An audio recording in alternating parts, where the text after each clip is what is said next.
minkälaista kuin kotihoito.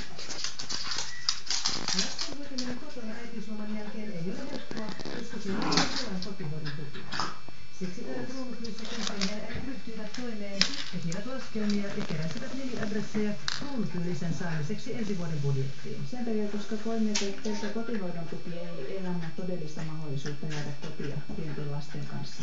Koska semmoiset 280 € ei edes peitä kaikkia elämisen kustannuksia. Muutama vuosi sitten Pohjanmaallakin kunnallista kotihoidon tukea maksettiin vain muutamassa kaupungissa. Nyt valtuustot ovat nuihineet pöytään jo 20 uutta kuntalisää aivan pienissäkin kunnissa.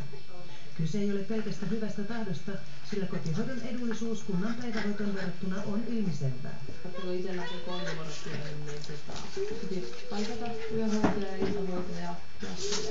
Kellokin saattoi vietellä jotain sunnuntaina, niin sitten aikataulusta huolehtii. Kuntalisien kirjo koko maassa on laaja. Lisää maksetaan parista 300 €. Kruunukylän lupaama 150 ratkaisi tilanteessa turvatan perhe. Meidän perheessä ilmeisesti niin pitää Hei, tulkaas pois! Rei, Arve, hyvä. Kuntalisia on kritisoitu niiden epäoikeudenmukaisuudesta.